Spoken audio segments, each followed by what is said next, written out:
வணக்கம் மக்களே, சற்றுமுன் கிடைத்த தகவல் ஒன்றை பார்க்க போகிறோம். இபிஎஸ் பெயரை கூற மறுத்த செங்கோட்டையன் திடீர் தகவல். இந்த ஒரு தகவலை பற்றி தான் நாம் பார்க்க போகிறோம். தகவலை பார்ப்பதற்கு முன்னதாக நீங்கள் நம்மளுடைய சேனலுக்கு புதிய பார்வையாளர்களாக இருந்தீர்கள் என்றால் மறக்காமல் நம்மளுடைய சேனலை சப்ஸ்கிரைப் செய்து வைத்துக் கொள்ளுங்கள் மக்களே. தற்பொழுது அதிமுகவில் இருந்து யாரேனும் விலகினால் அவர்களது வீடு தேடி சென்று எம்ஜிஆர் சமாதானம் செய்வார் என செங்கோட்டையன் தெரிவித்துள்ளார்.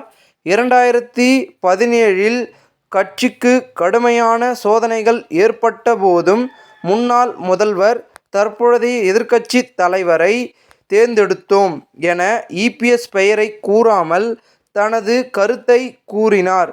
அதிமுக உடையக்கூடாது என்பதற்காக தனக்கு வந்த வாய்ப்புகளை எல்லாம் தியாகம் செய்ததாக வேதனையுடன் செங்கோட்டையன் அவர்கள் கூறியுள்ளார். இந்த ஒரு தகவல் தற்பொழுது அரசியல் வட்டாரங்கள் பேசும் பொருளாக இருக்கிறது. இந்த ஒரு தகவலை குறித்த பொதுமக்கள் உங்களுடைய கருத்துக்களை கூறுங்கள்.